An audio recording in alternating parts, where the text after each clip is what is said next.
ಈಗ ತಾನೇ ಬೆಳಗಾವಿ ಕ್ಷೇತ್ರದ ಶಾಸಕರು ಒಂದು ಮಾತು ಹೇಳಿದ್ರು, ನಾವೆಲ್ಲರೂ ಉಮೇಶ್ ಕತ್ತಿಯವ್ರ ಕುಟುಂಬ ಜೊತೆಗೆ ಇರುತ್ತೀವಿ ಅನ್ನೋಂಥ ಪ್ರತಿನಿಧಿ ಮಾಡ್ಬೇಕಂತೇಳಿ, ಅದೇ ರೀತಿ ನಾವು ಕರ್ನಾಟಕದಲ್ಲಿ ಉಮೇಶ್ ಕತ್ತಿಯವರ ಕುಟುಂಬ ಜೊತೆಗೆ ಸದಾ ಇರ್ತೀವಿ ಅನ್ನೋಂಥ ಮಾತನ್ನು ಈ ಸಂದರ್ಭದಲ್ಲಿ ಹೇಳಿ, ಬೆಳಗಾವಿ ಶಾಸಕರಾದಂಥ ಅಭಯ್ ಪಾಟೀಲ್ರೇ, ಪಕ್ಕದ ಕ್ಷೇತ್ರದ ಶಾಸಕರಾದಂಥ ದುರ್ಯೋಧನ ಐಹೊಳೆ ಅವರೇ, ಗಣೇಶ್ ಹುಕ್ಕೇರಿ ಅವರೇ, ಹನುಮಂತ್ ನಿರಾಣಿ ಅವರೇ, ಸಂಜಯ್ ಪಾಟೀಲ್ರೇ ಅದೇ ರೀತಿ ನಮ್ಮ ಗೌರವಾನ್ವಿತ ರಾಜ್ಯಸಭಾ ಸದಸ್ಯರಾದಂಥ ಈರಣ್ಣ ಕಡಾಡಿಯವರೇ, ಮಹಾಂತೇಶ್ ಕಡಾಡಿಯವರೇ, ವೇದಿಕೆ ಮೇಲೆ ಉಪಸ್ಥಿತರುವಂಥ ಎಲ್ಲ ರಾಜಕೀಯ ಧೋರಣರೇ, ಈ ಒಂದು ಲಿಂಗೈಕ ಉಮೇಶ್ ಕತ್ತಿಯವರ ಈ ಒಂದು ಗ್ರಂಥ ಲೋಕಾರ್ಪಣೆಯ ಒಂದು ಅತ್ಯಂತ ಒಂದು ಸುಸಂದರ್ಭದಲ್ಲಿ ಪಾಲ್ಗೊಂಡಂತಹ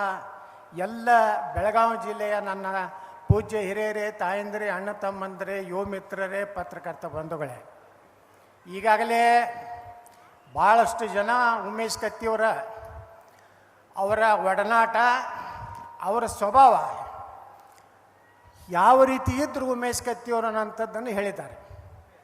ನೇರ, ದಿಟ್ಟ, ನಿರಂತರ. ಉಮೇಶ್ ಕತ್ತಿಯವರು ಅಂದರೆ ಯಾರಿಗೂ ಅನಿಸುತ್ತಿದ್ದಿಲ್ಲ, ಏನು ಹೇಳಬೇಕಾಗಿ ನೇರವಾಗಿ ಹೇಳ್ತಿದ್ರು. ಯಾರು ಹೈಕಮಾಂಡ್ ಆದರೂ ವಾರ್ನಿಂಗ್ ಮಾಡಿದ್ರು ಬಿಡ್ತಿದ್ದಿಲ್ಲ, ಕ್ಯಾರೆ ಅಂದ್ರೂ ಬಿಡ್ತಿದ್ದಿಲ್ಲ. ಇವತ್ತು ಭಾಳಷ್ಟು ಚರ್ಚೆ ಆಗೋದು ಏನಂದರೆ ಉತ್ತರ ಕರ್ನಾಟಕ ಹಿಂದೆ ಉಳಿದದ. ಯಾಕೆ ಉಳಿದದ? ಮೂಕ ಬಸವಣ್ಣಗಳನ್ನು ನಾವು ಆರಿಸಿ ಕಳಿಸಿದ್ದಕ್ಕೆ ಉಳಿದದ. ಯಾರು ಮಾತಾಡ್ತಿದ್ದೆಲ್ಲ ವಿಧಾನಸಭೆ ಒಳಗೆ ಯಾರು ಮಾತಾಡೋರು? ಮೊದಲೆಲ್ಲ ಹೋದವ್ರು ಸುಮ್ಮ ಕುಂಡ್ರುದು, ಕೆಲವೊಂದು ಮಂದಿ ಹೇಳಬಾರ್ದು, ಕೆಲವೊಂದು ಮಂದಿ ಬರೀ ಇಸ್ಪೇಟ್ ಆಡ್ಕೋತ ಕುಂಡ್ರದು ಮ್ಯಾಗ. ಯಾವ ಊರಿಗೆ ರೋಡ್ ಮಾಡಬಾರ್ದು, ರೋಡ್ ಮಾಡಿದ್ರೆ ಅವರು ತಾಲೂಕಕ್ಕೆ ಬರ್ತಾರೆ, ತಾಲೂಕದಿಂದ ಬೆಳಗಾವಿಗೆ ಬರ್ತಾರೆ, ಬೆಳಗಾವಿಯಿಂದ ಬೆಂಗಳೂರು ಬರ್ತಾರೆ, ಹುಷಾರಾಗ್ತಾರೆ ಅಂತೇಳಿ ಕೆಲವೊಂದು ಮಂದಿ ರಾಜಕಾರಣಿಗಳು ತಲೆಯಾಗಿ ಈ ಉತ್ತರ ಕನ್ನಡದಾಗಿತ್ತು. ಈಗ ಅವ್ರನ್ನ ನಾವು ಟೀಕೆ ಮಾಡೋದ್ರಾಗ ಅರ್ಥ ಇಲ್ಲ. ಆ ಕಡೆ ಮೈಸೂರು ಭಾಗದವ್ರನ್ನ ನಾವು ಉಮೇಶ್ ಕತ್ತಿಯವ್ರು ಅಂಥವ್ರು ಒಂದು 10 ಮಂದಿ ಯಾವಾಗಲೂ ವಿಧಾನಸಭೆ ಒಳಗೆ ಇದ್ದಿದ್ರೆ ಉತ್ತರ ಕರ್ನಾಟಕ ಎಂದೂ ಹಿಂದುಳಿತಿರಲಿಲ್ಲ. ಕೇಳಬೇಕು, ಯಾಕೆ ಹಂಚಬೇಕು ಅವರಿಗೆ?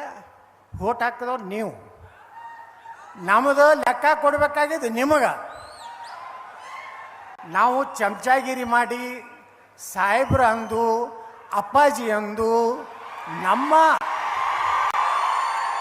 ನಮ್ಮತನ ಎಂದು ಬಿಡ್ತೀವಲ್ಲ, ಅದಕ್ಕೆ ಹಿನ್ನಡೆ ಆಗ್ತದೆ. ನಾವು ಉಮೇಶ್ ಕತ್ತಿಯವರು ನಾವು ಎಷ್ಟು ಆತ್ಮೀಯರಾಗಿದ್ದೀವಿ ಅಂದರೆ, ಬೆಂಗಳೂರಿಗೆ ನಾ ಬಂದೀನಿ ಅಂದರೆ ಫೋನ್ ಮಾಡ್ತಿದ್ರು, ಗೌಡ್ರ ಇವತ್ತು ನಮ್ಮ ಮನೆಗೆ ಊಟಕ್ಕೆ ಬರ್ಬೇಕಂತೇಳಿ.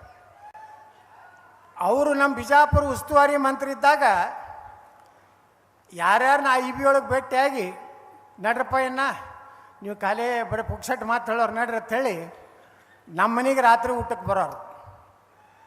ಎಷ್ಟು ಅವರ ಒಂದು ಅಜಾತ ಶತ್ರು ಅಂತ ಕರೀತಾರೆ. ಈ ದೇಶದಲ್ಲಿ ಅಟಲ್ ಬಿಹಾರಿ ವಾಜಪೇಯಿ ಅವರಿಗೆ ಅಜಾತ ಶತ್ರು ಅಂತ ಕರೀತಾರೆ. ಕರ್ನಾಟಕದಲ್ಲಿ ಯಾರಾದರೂ ಅಜಾತ ಶತ್ರು ಅಂದರೆ ಅದು ಉಮೇಶ್ ಕತ್ತಿಯವರು. ಎಲ್ಲಿನೂ ಸಹ ಆ ಮನುಷ್ಯನ ಬಳಿ ಹೊಟ್ಟಿ ಕಿಚ್ಚು, ಸ್ವಾರ್ಥ, ಇವ್ರನ್ನ ತುಳಿಬೇಕು, ನಾನೇ ಮುಂದೆ ಬರಬೇಕು, ಯಾವಾಗಲೂ ಎಂದೂ ವಿಚಾರ ಮಾಡದ ವ್ಯಕ್ತಿ. ಅವ್ರು ಹೇಳ್ತಿದ್ರು, ಗೌಡ್ರ ನಿಮ್ಮದು ಅರ್ಧ ರಕ್ತ ಐತೆ ನನ್ನ ಬಲ್ಲಿ ಅಂತ ಹೇಳ್ತಿದ್ರು. ಯಾವಾಗಲೂ ನಿಮ್ಮದು ಅರ್ಧ ರಕ್ತ ಐತೈತೆ, ಅದಕ್ಕೆ ನಾನು ಹಿಂಗದೀನಿ ಅಂದರೆ ಉಮೇಶ್ ಕತ್ತಿಯವ್ರನ್ನ ನಾನು ಭಾಳ ಸಮೀಪದಿಂದ ಕೊನೆ ದಿವಸಗಳಲ್ಲಿ ಭಾಳ ಸಮೀಪದಿಂದ ನಾನು ನೋಡ್ದವ.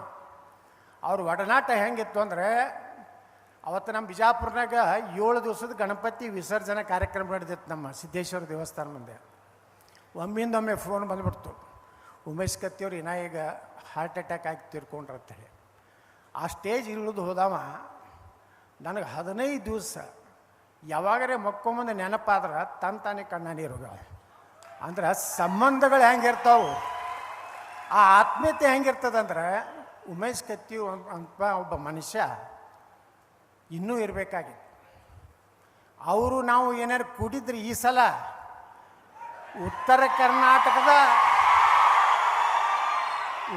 ಕರ್ನಾಟಕದ ಭವಿಷ್ಯನೇ ಚೇಂಜ್ ಮಾಡ್ತಿದ್ವಿ. ಅಂಥ ತಾಕತ್ತು ನಾವು ಮಾತಾಡೋ ತಾಕತ್ತಿತ್ತು ನಮ್ಮಿಬ್ಬರಿಗೂ. ನಾ ಯಾರಿಗೂ ಅಂಜಲಿಲ್ಲ, ಇನ್ನಂತರೂ ಮತ್ತಿಟ್ಟು ಅನ್ಸೋದಿಲ್ಲ.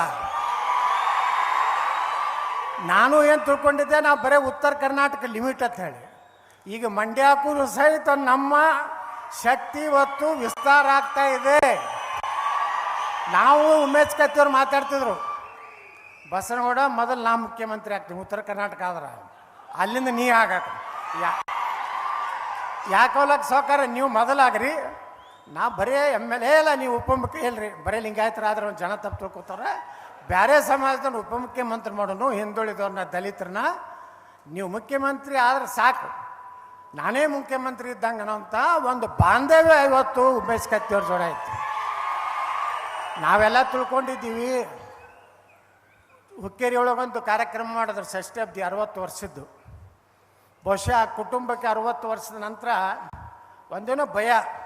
ನಮ್ಮ ಬಿಜಾಪುರನಾಗ ಒಂದು ಕುಟುಂಬ ಐತಿ, 60 ವರ್ಷದ ತನಕ ಏನೇನಪ್ಪ ಎಲ್ಲರಿಗೂ ಕರೆದು ಊಟ ಮಾಡಿಸಿದ್ರು, ಇನ್ನೇನೇನೂ ಆಗೋದಿಲ್ಲ ನಮ್ಮ ಉಮೇಶ್ ಕತ್ತಿಯವ್ರಿಗೆ ಅನ್ನೋಂಥದ್ದಿದ್ದಾಗ ದಿಢೀರ್ನೇ ನಮಗೆಲ್ಲರಿಗೂ ಒಂದು ಸಿಡಿಲು ಬಡ್ದಂಗೆ ಆದಂಥ ಒಂದು ಸುದ್ದಿ ಉಮೇಶ್ ಕತ್ತಿಯವರ ಒಂದು ನಿಧನ. ಇವತ್ತು ಉಮೇಶ್ ಕತ್ತಿಯವರು ಇದ್ದರೆ ವಿಧಾನಸಭೆಯಲ್ಲಿ ಒಂದು ಶಕ್ತಿಯಾಗಿ ನಾವು ಇವತ್ತೇನಾರು ವಿರೋಧ ಪಕ್ಷದ ನಾಯಕರು ಯಾರು ಆಗಿರ್ತಿದ್ರು ಅಂದ್ರೆ ಅದು ಉಮೇಶ್ ಕತ್ತಿ ಆಗಿರ್ತಿದ್ರು. ಯಾಕಂದರೆ ಆ ಮನುಷ್ಯರು ಈಗಾಗಲೇ ನಮ್ಮ ಹಿರಣ್ಯ ಕಡಾಡಿಯವರು ಎಲ್ಲ ಹೇಳಿದ್ರಲ್ಲ, ಭಾಳ ಅಂಕಿ ಅಂಶಗಳ ಮೇಲೆ ಡೆವಲಪ್ಮೆಂಟ್ ವಿಷಯದಾಗ ನಾನು ಒಂದೇ ಕಮಿಟಿಯಾಗಿದ್ದೀವಿ. ಅವ್ರ PAಗಳು ಹೇಳ್ತಿದ್ರು, ನೀರಾವರಿದು ರಸ್ತೆದು ಅದನ್ನ ಇದು ನೋಡ್ಕೊಂಡು ಬಾದು ಏನಾಯಿತು ಇದು ಆಯಿತು ಅಂದರೆ, ಒಬ್ಬ MLA ಶಾಸಕನಿಗೆ ಏನು ಇರಬೇಕು ಶಕ್ತಿ ಇದ್ದಂಥದ್ದು. ಮತ್ತು 8 ಸಲ ಸತತವಾಗಿ ಒಂದು ವಿಧಾನಸಭಾ ಕ್ಷೇತ್ರದಿಂದ ಒಮ್ಮೆ ಅವ್ರು ಇಂಟ್ರ್ಯೂ ನೋಡ್ಲಕತ್ತಿದ್ದೆ. ನಾವು JDS ಬಿಟ್ಟು ಒಂದು ಯಾವುದೋ ಚಾನಲ್ದವ್ರು ಅವ್ರು ಇಂಟ್ರ್ಯೂ ತೊಗೋತಿದ್ರು. ನಾ ಏನು ಕುಡುಗೋಲ ಹತೋಟಿ ತೊಗೊಂಡು ನಿಂತ್ರೂ ನಾ ಆರಿಸಿ ಬರ್ತೀನಿ ಹುಕ್ಕೇರಿ ಒಳಗೆ ಅಂದ್ರೆ ಅಷ್ಟು ಕಾನ್ಫಿಡೆನ್ಸ್ ಇರಬೇಕು. ಯಾವಾಗಲೂ ಹೇಳಿದ್ರೆ ಎಲ್ಲರೂ ಅವ್ರಿಗೆ ಯಾವುದೇ ಪಾರ್ಟಿ ಚಿಹ್ನೆ ಇರ್ಲಿಕ್ಕಂದ್ರೂ ನಡೀತಿತ್ತೇಳಿ, ಹಂಗೆ ಮತದಾರರು ಸಹಿತ ಚಲೋ ಅಭ್ಯರ್ಥಿ ಇದ್ದಂದ್ರೆ ಚಿನ್ನ ನೋಡಬಾರ್ದು, ಒಳ್ಳೆ ಯಾವದಾನ ಗುದ್ದಬೇಕು. ಹಂಗೆ ಅಂದ್ರೆ ಎಲ್ಲ ಪಾರ್ಟಿಗಳಿಗೆ ಹಂಚಿಕೆ ಬರ್ತದೆ. ನನ್ನ ತೊಗೋತಿದ್ದಿಲ್ಲ BJPಗೆ, ನಾ MLCಗೆ ಇಂಡಿಪೆಂಡೆಂಟ್ ಆರಿಸಿ ಬಂದೆ ಅಂತೇಳಿ ಮ್ಯಾಗಿನವ್ರು ಕರೆದು ತೊಗೊಂಡ್ರು. ಒಟ್ಟೆ ನಾನು ತೊಗೋಬಾರ್ದತ್ತಿತ್ತು. ಇವತ್ತು ನಾನು ಇಷ್ಟೇ ಹೇಳ್ತೀನಿ, ಉಮೇಶ್ ಕತ್ತಿಯವರ ಕನಸೇನಿದೆ, ಉತ್ತರ ಕರ್ನಾಟಕದಲ್ಲಿ ನಮಗಾದಂಥ ಅನ್ಯಾಯ ಸರಿಪಡಿಸ್ಬೇಕು ಅನ್ನೋಂಥ ಅವರು ಏನೊಂದು ಕನಸಿತ್ತು, ಆ ಕನಸನ್ನು ನನಸು ಮಾಡುವಂಥ ಕಾಲ 2028 ಕರ್ನಾಟಕ ಬಂದೇ ಬರ್ತದೆ. ಯಾರೇನು ಲಗ ಹೊಡೆಲಾಕೋ ಚಿತ್ತ ಪಟ್ಟಾಗಲಕ್ಕ ಉತ್ತರ ಕರ್ನಾಟಕದವ್ರೆ ಮುಖ್ಯಮಂತ್ರಿ 2028 ಕರ್ನಾಟಕದಲ್ಲಿ ಇರ್ತಾರ. ಅಲ್ಲಿಂದ ಅಳುದಕ್ಕೆ ಮುಖ್ಯಮಂತ್ರಿ ಇರಬಾರ್ದು, ಏನಕ್ಕೆ ಕೆಲಸ ಮಾಡೋದಲ್ಲ. ಕೆಲವೊಂದು ಮುಖ್ಯಮಂತ್ರಿ ಆಗ್ಯಾವು, ಅದ್ರ ಹೆಸರು ಸಹಿತ ನಮಗೂ ನೆನಪಿಲ್ಲ, ಸುಮ್ಮ ಆಗೋದು. ಅಲ್ಲಿ ಹೋಗಿ ಅಪ್ಪಾಜಿ ಅನ್ನೋದು, ಇಲ್ಲಿ ಕಾಕಾಜಿ ಅನ್ನೋದು, ಅವರು ಇಲ್ಲಿ ಕಾಲು ಹಿಡಿದು ಮುಖ್ಯಮಂತ್ರಿ ಆಗೋದು. ಏನು ಸುಡ್ಗಾಡೋನು ಮಾಡೋದಿಲ್ಲ. ಧೈರ್ಯ ಬೇಕು, ತಾಕತ್ತು ಬೇಕು ಉಮೇಶ್ ಕತ್ತಿಯವ್ರಂಗೆ. ಅಂದ್ರೇ ಉತ್ತರ ಕೊಡಬೇಕಾಗ್ತೈತಿ ವಿಧಾನಸಭೆ ಒಳಗೆ. ನನಗೂ ಏನೇನೋ ಮಾತಾಡಿದ್ರು, ನೀನು ಹೊರಗೆ ಹಾಕ್ಯಾರ, ಹಂಗೆ ನಿನಗೂ ಹೊರಗೆ ಹಾಕಿದ್ರು ಲೋಪಾತ್ ಕೇಳಿದೆ ನಾನು. ಎಕ್ಸ್ಪೆಲ್ ಮಾಡ್ಯಾರ ಕುಂಡ್ರು ಅಂತಂದ್ರು, ನಿನಗೂ ಎಕ್ಸ್ಪೆಲ್ ಮಾಡಿದ್ರು ಸುಮ್ಕೊಂಡ್ರು ಅಂತಂದ್ರು. ಹಿಂಗೆ ಏನು ಮಾಡಂಗೆ ಅದಾರ, ಈಗೇನು ಮಾಡ್ತಾರ. ಮುಂದೆ ಕುಂಡಿರ್ತಿದ್ದೆ 5ನೇ 6ನೇ ನಂಬರ್ನಾಗ, ಈಗ ಒಯ್ದೆಲ್ಲ ಕಡೆಗೆ ಹೋಗೋದಾರ. ನಾ ಮನೆ ಸಿದ್ದರಾಮಯ್ಯವ್ರಿಗೆ ಹೇಳೀನಿ, ಈ ಕಡೆಗೆ ಕೂತೀನಿ, ಮುಂದಿನ ವರ್ಷ ಮುಂದಿನ 28ರ ನಾ ಮುಂದೆ ಬಂದು 10ನೇ ನಂಬರ್ ಹಾಕ್ಕೊಡ್ತೀನಿ. ಅದಕ್ಕೆ ನಮ್ಮ ಕತ್ತಿ ಕುಟುಂಬ ಏನಿದೆ, ರಮೇಶ್ ಕತ್ತಿಯವರು ಈಗೆಲ್ಲ ಮೊಮ್ಮಕ್ಕಳ ಕಡೆ ಭಾಷಣ ಮಾಡಿಸಿದ್ರು. ಒಂದೇನೋ ಮೊಮ್ಮಗ ಒಬ್ಬಂತರೂ ಚೀಸ್ ಐತಿ, ಅದು ಬಹುಶಃ ನಮ್ಮದು ಆದ ಮ್ಯಾಗ ಅವನೇ ಮುಖ್ಯಮಂತ್ರಿ ಆಗ್ತಾನೆ ಅಂತ ಲಕ್ಷಣ ನನಗೆ ಅನಿಸ್ಲಾಕತ್ತದ. ಆದ್ರೆ ರಮೇಶ್ ಅಂಡವ್ರು ಎಲ್ಲರನ್ನೂ ವಿಶ್ವಾಸ ತಗೊಂಡು ಪ್ರೀತಿಯಿಂದ ತಗೊಂಡು ನಿಖಿಲ್ ಕತ್ತಿಯವರು ಸಂಭಾಯ್ತ ಮನುಷ್ಯ ಅದಾರ, ಹೆಚ್ಚು ಮಾತಾಡೋದಿಲ್ಲ ಅವ್ರು ವಿಧಾನಸಭಾದಾಗ. ನಾ ಹೇಳ್ತಿರ್ತೀನಿ, ಮಾತಾಡಿ ಸಾವ್ಕಾರ ಅಪ್ಪ ಹೆಂಗಿದ್ದೀನಿ ಹಿಂಗೆ ಯಾಕೆ ಮಾತಾಡ್ತೀನಿ ಹೊಡೆಯ ನೋನು ಏನಾಗಿತ್ತಾಗಲ್ಲ. ನಾ ಹಂಗೆ ಎಬ್ಸಿ ಅವ್ರಿಗೆ ಹೇಳ್ತಿರ್ತೀನಿ ನಿಖಿಲ್ ಕತ್ತಿಯವ್ರಿಗೆ ಮಾತಾಡಿ ಯಾಕೆ ಸುಮ್ಮ ಕೊಡ್ತೀವಿ ಸಾವ್ಕಾರ ಗಟ್ಟಿಯಾಗಿ ಮಾತಾಡೋದು ಕಲ್ರಿ. ಏನು ಮಾಡಂಗಾದ್ರೆ ಉಚ್ಚಾಟನೆ ಮಾಡ್ತಾರ. ಈಗ ನಾನು ಉಚ್ಚಾಟನೆ ಮಾಡ್ಯಾರ ಏನು ನಾನು ನೆನ್ಕಿಸಿದ್ರೇನೇನೂ ಇಲ್ಲ. ಈಗ ಅನಧಿಕೃತ ವಿರೋಧ ಪಕ್ಷ ನಾನೇ ಅಡ್ಜಸ್ಟ್ಮೆಂಟ್ಲಾರ್ದು ಹೊಡೆದೇ ಹೊಡಿತೀನಿ, ಗಾಡಿ ಹೊಡೆದೇ ಹೊಡಿತೀನಿ, ನನಗೂ ರೇಡ್ ಹಾಕ್ತೀನಿ ಅಂತಾರೆ, ಎಕ್ಸೈಸ್ ಕಳಿಸ್ತಾರೆ, ಇನ್ಕಮ್ ಟ್ಯಾಕ್ಸ್ ಕಳಿಸ್ತಾರೆ.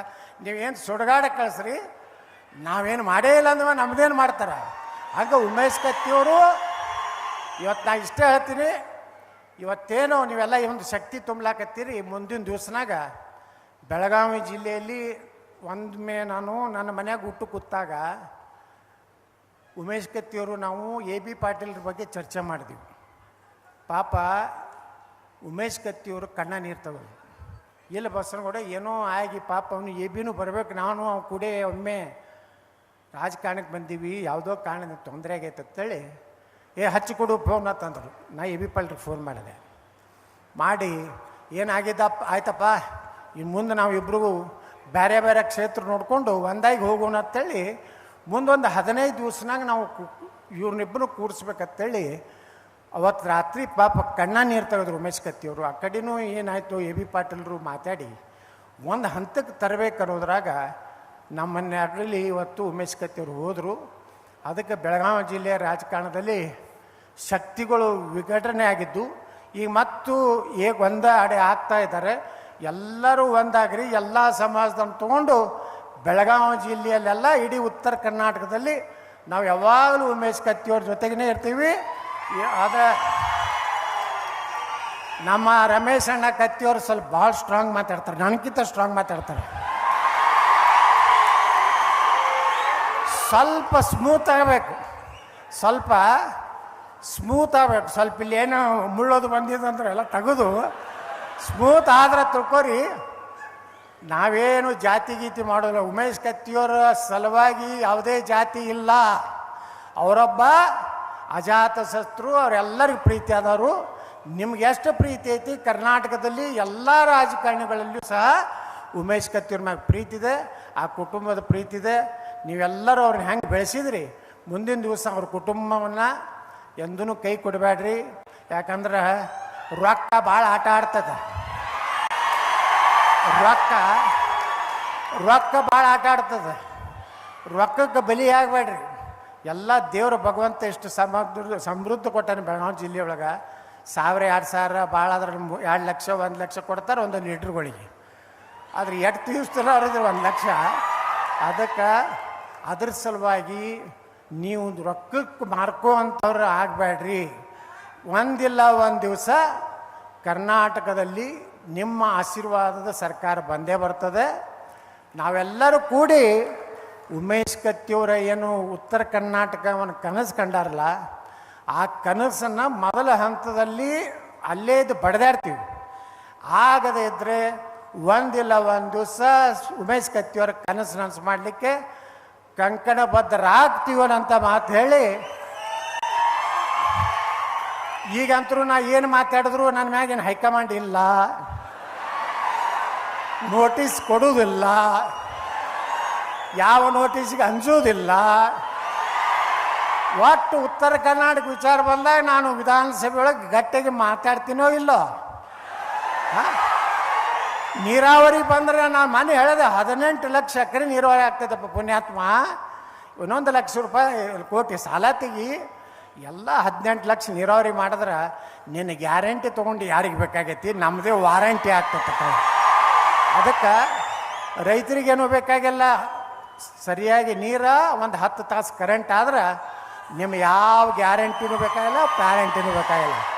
ಅದಕ್ಕೆ ನಾನು ಹೇಳ್ತೀನಿ, ನಮ್ಮ ಗುರಿ ಉತ್ತರ ಕರ್ನಾಟಕದ ಸಮಗ್ರ ಅಭಿವೃದ್ಧಿ, ನಮ್ಮ ಮಕ್ಕಳಿಗೆ ಒಳ್ಳೆಯ ಒಂದು ನೌಕರಿ, ಈ ರೀತಿಯ ಒಂದು ಸೃಷ್ಟಿ ಮಾಡುವಂಥ ಕಾಲ. ನಾವೆಲ್ಲರೂ ಕೂಡಿ ಉಮೇಶ್ ಕತ್ತಿಯವರ ಕನಸು ನಾವು ನನಸು ಮಾಡ್ತೀವಿ ಅಂತೇಳಿ ಪ್ರತಿಜ್ಞೆ ಮಾಡಿ ನಾನು ಮಾತು ಮುಗಿಸ್ತೀನಿ. ಬೋಲೋ ಭಾರತ್ ಮಾತಾ ಕಿ. ಎಲ್ಲಿನೂ ಸಹ ಆ ಮನುಷ್ಯನ ಬಳಿ ಹೊಟ್ಟಿ ಕಿಚ್ಚು, ಸ್ವಾರ್ಥ, ಇವ್ರನ್ನ ತುಳಿಬೇಕು, ನಾನೇ ಮುಂದೆ ಬರಬೇಕು, ಯಾವಾಗಲೂ ಎಂದೂ ವಿಚಾರ ಮಾಡದ ವ್ಯಕ್ತಿ. ಅವ್ರು ಹೇಳ್ತಿದ್ರು, ಏ ಗೌಡ್ರ ನಿಮ್ಮದು ಅರ್ಧ ರಕ್ತ ಐತಿ ನನ್ನ ಬಲ್ಲಿ ಅಂತ ಹೇಳ್ತಿದ್ರು. ಯಾವಾಗಲೂ ನಿಮ್ಮದು ಅರ್ಧ ರಕ್ತ ಐತೈತೆ, ಅದಕ್ಕೆ ನಾನು ಹಿಂಗದೀನಿ ಅಂದರೆ ಉಮೇಶ್ ಕತ್ತಿಯವ್ರನ್ನ ನಾನು ಭಾಳ ಸಮೀಪದಿಂದ ಕೊನೆ ದಿವಸಗಳಲ್ಲಿ ಭಾಳ ಸಮೀಪದಿಂದ ನಾನು ನೋಡ್ದವ. ಅವ್ರ ಒಡನಾಟ ಹೆಂಗಿತ್ತು ಅಂದರೆ, ಅವತ್ತು ನಮ್ಮ ಬಿಜಾಪುರನಾಗ 7 ದಿವಸದ ಗಣಪತಿ ವಿಸರ್ಜನೆ ಕಾರ್ಯಕ್ರಮ ನಡೆದಿತ್ತು ನಮ್ಮ ಸಿದ್ದೇಶ್ವರ ದೇವಸ್ಥಾನ ಮುಂದೆ. ಒಮ್ಮಿಂದೊಮ್ಮೆ ಫೋನ್ ಬಂದುಬಿಡ್ತು, ಉಮೇಶ್ ಕತ್ತಿಯವ್ರು ಈಗ ಹಾರ್ಟ್ ಅಟ್ಯಾಕ್ ಆಗಿ ತೀರ್ಕೊಂಡ್ರಂತೇಳಿ. ಆ ಸ್ಟೇಜ್ ಇಳಿದು ಹೋದವ ನನಗೆ 15 ದಿವಸ ಯಾವಾಗರೇ ಮಕ್ಕೊಂಬಂದು ನೆನಪಾದ್ರೆ ತಾನೇ ಕಣ್ಣ ನೀರು ಹೋಗ್ಯಾವ. ಅಂದ್ರೆ ಸಂಬಂಧಗಳು ಹೆಂಗಿರ್ತಾವೆ, ಆ ಆತ್ಮೀಯತೆ ಹೆಂಗಿರ್ತದಂದ್ರೆ, ಉಮೇಶ್ ಕತ್ತಿಯವ್ರು ಅಂತ ಒಬ್ಬ ಮನುಷ್ಯ ಇನ್ನೂ ಇರಬೇಕಾಗಿತ್ತು. ಅವರು ನಾವು ಏನಾರು ಕೂಡಿದ್ರೆ ಈ ಸಲ ಉತ್ತರ ಕರ್ನಾಟಕದ ಭವಿಷ್ಯನೇ ಚೇಂಜ್ ಮಾಡ್ತಿದ್ವಿ. ಅಂಥ ತಾಕತ್ತು ನಾವು ಮಾತಾಡೋ ತಾಕತ್ತಿತ್ತು ನಮ್ಮಿಬ್ಬರಿಗೂ. ನಾ ಯಾರಿಗೂ ಅನ್ಸಲಿಲ್ಲ, ಇನ್ನಂತರೂ ಮತ್ತಿಟ್ಟು ಅನ್ಸೋದಿಲ್ಲ. ನಾನು ಏನು ತಿಳ್ಕೊಂಡಿದ್ದೆ, ನಾವು ಬರೀ ಉತ್ತರ ಕರ್ನಾಟಕ ಲಿಮಿಟ್ ಅಂತ ಹೇಳಿ. ಈಗ ಮಂಡ್ಯಕ್ಕೂ ಸಹಿತ ನಮ್ಮ ಶಕ್ತಿ ಇವತ್ತು ವಿಸ್ತಾರ ಆಗ್ತಾ ಇದೆ. ನಾವು ಉಮೇಶ್ ಕತ್ತಿಯವ್ರು ಮಾತಾಡ್ತಿದ್ರು, ಬಸನಗೌಡ ಮೊದಲು ನಾ ಮುಖ್ಯಮಂತ್ರಿ ಆಗ್ತೀನಿ ಉತ್ತರ ಕರ್ನಾಟಕ ಆದ್ರೆ, ಅಲ್ಲಿಂದ ನೀ ಆಗಾಕ ಯಾಕೋಲಕ್ಕೆ ಸಹಕಾರ ನೀವು ಮೊದಲಾಗ್ರಿ, ನಾ ಬರೀ MLA ಇಲ್ಲ, ನೀವು ಉಪಮುಖ್ಯ ಇಲ್ರಿ, ಬರೀ ಲಿಂಗಾಯತರಾದ್ರೆ ಒಂದು ಜನ ತಪ್ಪು ತಿಳ್ಕೊತಾರೆ. ಬೇರೆ ಸಮಾಜದವ್ರು ಉಪಮುಖ್ಯಮಂತ್ರಿ ಮಾಡೋನು, ಹಿಂದುಳಿದವ್ರನ್ನ ದಲಿತರನ್ನ ನೀವು ಮುಖ್ಯಮಂತ್ರಿ ಆದ್ರೆ ಸಾಕು, ನಾನೇ ಮುಖ್ಯಮಂತ್ರಿ ಇದ್ದಂಗೆ ಅನ್ನೋಂಥ ಒಂದು ಬಾಂಧವ್ಯ ಇವತ್ತು ಉಮೇಶ್ ಕತ್ತಿಯವ್ರ ಜೋರ ಆಯ್ತು. ನಾವೆಲ್ಲ ತಿಳ್ಕೊಂಡಿದ್ದೀವಿ. ಹುಕ್ಕೇರಿ ಒಳಗೊಂದು ಕಾರ್ಯಕ್ರಮ ಮಾಡಿದ್ರು, ಷಷ್ಠಾಬ್ದಿ 60 ವರ್ಷದ್ದು. ಬಹುಶಃ ಕುಟುಂಬಕ್ಕೆ 60 ವರ್ಷದ ನಂತರ ಒಂದೇನೋ ಭಯ. ನಮ್ಮ ಬಿಜಾಪುರನಾಗ ಒಂದು ಕುಟುಂಬ ಐತಿ, 60 ವರ್ಷದ ತನಕ ಏನೇನಪ್ಪ ಎಲ್ಲರಿಗೆ ಕರೆದು ಊಟ ಮಾಡಿಸಿದ್ರು, ಇನ್ನೇನೇನೂ ಆಗೋದಿಲ್ಲ ನಮ್ಮ ಉಮೇಶ್ ಕತ್ತಿಯವ್ರಿಗೆ ತನ್ನಂಥದ್ದಿದ್ದಾಗ ದಿಢೀರ್ನೇ ನಮಗೆಲ್ಲರಿಗೂ ಒಂದು ಸಿಡಿಲು ಬಡ್ದಂಗೆ ಆದಂಥ ಒಂದು ಸುದ್ದಿ ಉಮೇಶ್ ಕತ್ತಿಯವರ ಒಂದು ನಿಧನ.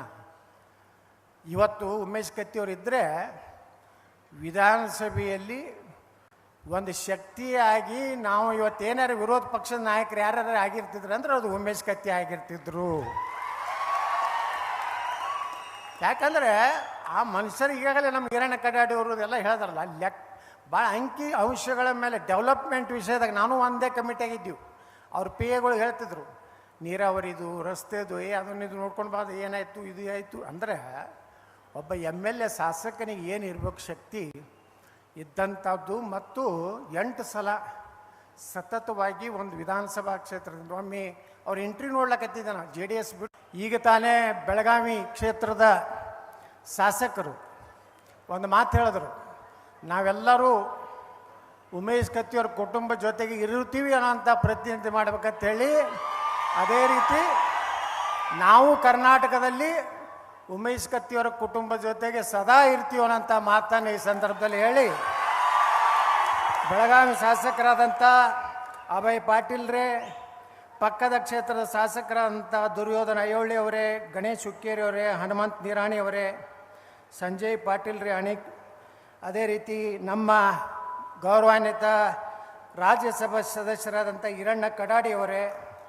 ಮಹಾಂತೇಶ್ ಕಡಾಡಿಯವರೇ, ವೇದಿಕೆ ಮೇಲೆ ಉಪಸ್ಥಿತರುವಂಥ ಎಲ್ಲ ರಾಜಕೀಯ ಧೋರಣರೇ, ಈ ಒಂದು ಲಿಂಗೈಕ ಉಮೇಶ್ ಕತ್ತಿಯವರ ಈ ಒಂದು ಗ್ರಂಥ ಲೋಕಾರ್ಪಣೆಯ ಒಂದು ಅತ್ಯಂತ ಒಂದು ಸುಸಂದರ್ಭದಲ್ಲಿ ಪಾಲ್ಗೊಂಡಂತಹ ಎಲ್ಲ ಬೆಳಗಾವಿ ಜಿಲ್ಲೆಯ ನನ್ನ ಪೂಜ್ಯ ಹಿರಿಯರೇ, ತಾಯಂದಿರೇ, ಅಣ್ಣ ತಮ್ಮಂದಿರೇ, ಯುವ ಮಿತ್ರರೇ, ಪತ್ರಕರ್ತ ಬಂಧುಗಳೇ, ಈಗಾಗಲೇ ಭಾಳಷ್ಟು ಜನ ಉಮೇಶ್ ಕತ್ತಿಯವರ ಅವರ ಒಡನಾಟ, ಅವರ ಸ್ವಭಾವ ಯಾವ ರೀತಿ ಇದ್ದರು ಉಮೇಶ್ ಕತ್ತಿಯವರು ಅನ್ನೋಂಥದ್ದನ್ನು ಹೇಳಿದ್ದಾರೆ.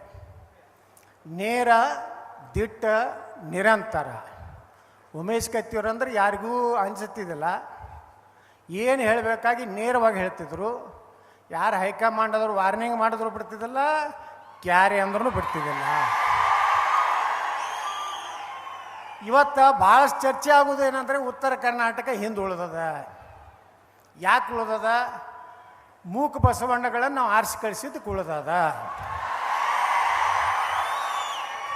ಯಾರು ಮಾತಾಡ್ತಿದ್ದಲ್ಲ ವಿಧಾನಸಭೆ ಒಳಗೆ, ಯಾರು ಮಾತಾಡೋರು? ಮೊದಲೆಲ್ಲ ಹೋದವ್ರು ಸುಮ್ಮ ಕುಂಡ್ರುದು.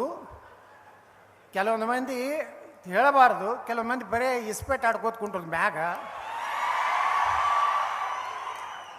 ಯಾವ ಊರಿಗೆ ರೋಡ್ ಮಾಡಬಾರ್ದು, ರೋಡ್ ಮಾಡಿದ್ರೆ ಅವರು ತಾಲೂಕಕ್ಕೆ ಬರ್ತಾರೆ, ತಾಲೂಕದಿಂದ ಬೆಳಗಾವಿಗೆ ಬರ್ತಾರೆ, ಬೆಳಗಾವಿಯಿಂದ ಬೆಂಗಳೂರು ಬರ್ತಾರೆ, ಹುಷಾರಾಗ್ತಾರೆ ಅಂತೇಳಿ ಕೆಲವೊಂದು ಮಂದಿ ರಾಜಕಾರಣಿಗಳು ತಲೆಯಾಗಿ ಈ ಉತ್ತರ ಕನ್ನಡದಾಗಿತ್ತು. ಈಗ ಅವ್ರನ್ನ ನಾವು ಟೀಕೆ ಮಾಡೋದ್ರಾಗ ಅರ್ಥ ಇಲ್ಲ. ಆ ಕಡೆ ಮೈಸೂರು ಭಾಗದವ್ರನ್ನ ನಾವು ನಾವು ಉಮೇಶ್ ಕತ್ತಿಯವ್ರು ಅಂಥವ್ರು ಒಂದು 10 ಮಂದಿ ಯಾವಾಗಲೂ ವಿಧಾನಸಭೆ ಒಳಗೆ ಇದ್ದಿದ್ರೆ ಉತ್ತರ ಕರ್ನಾಟಕ ಎಂದೂ ಹಿಂದುಳಿತಿರ್ಲಿಲ್ಲ. ಕೇಳಬೇಕು, ಯಾಕೆ ಹಂಚ್ಬೇಕು ಅವರಿಗೆ? ವೋಟ್ ಹಾಕಿದವ್ರು ನೀವು, ನಮ್ಮದು ಲೆಕ್ಕ ಕೊಡಬೇಕಾಗಿದ್ದು ನಿಮಗೆ. ನಾವು ಚಮಚಾಗಿರಿ ಮಾಡಿ ಸಾಹೇಬ್ರ ಅಂದು ಅಪ್ಪಾಜಿ ಅಂದು ನಮ್ಮತನ ಎಂದು ಬಿಡ್ತೀವಲ್ಲ, ಅದಕ್ಕೆ ಹಿನ್ನಡೆ ಆಗ್ತದೆ. ನಾವು ಉಮೇಶ್ ಕತ್ತಿಯವರು ನಾವು ಎಷ್ಟು ಆತ್ಮೀಯರಾಗಿದ್ದೀವಿ ಅಂದರೆ, ಬೆಂಗಳೂರಿಗೆ ನಾ ಬಂದೀನಿ ಅಂದರೆ ಫೋನ್ ಮಾಡ್ತಿದ್ರು, ಗೌಡ್ರ ಇವತ್ತು ನಮ್ಮ ಮನೆಗೆ ಊಟಕ್ಕೆ ಬರ್ಬೇಕಂತೇಳಿ. ಅವರು ನಮ್ಮ ಬಿಜಾಪುರ ಉಸ್ತುವಾರಿ ಮಂತ್ರಿ ಇದ್ದಾಗ ಯಾರ್ಯಾರನ್ನ IB ಒಳಗೆ ಭೇಟಿಯಾಗಿ, ನಡ್ರಪ್ಪ ನೀವು ಖಾಲಿ ಬರೀ ಪುಕ್ಸಟ್ ಮಾತು ಹೇಳೋರು ನಡ್ರಿ ಅಂಥೇಳಿ ನಮ್ಮ ಮನೆಗೆ ರಾತ್ರಿ ಊಟಕ್ಕೆ ಬರೋರು. ಎಷ್ಟು ಅವರ ಒಂದು ಅಜಾತ ಶತ್ರು ಅಂತ ಕರೀತಾರೆ. ಈ ದೇಶದಲ್ಲಿ ಅಟಲ್ ಬಿಹಾರಿ ವಾಜಪೇಯಿ ಅವರಿಗೆ ಅಜಾತ ಶತ್ರು ಅಂತ ಕರೀತಾರೆ. ಕರ್ನಾಟಕದಲ್ಲಿ ಯಾರಾದರೂ ಅಜಾತ ಶತ್ರು ಅಂದರೆ ಅದು ಉಮೇಶ್ ಕತ್ತಿಯವರು.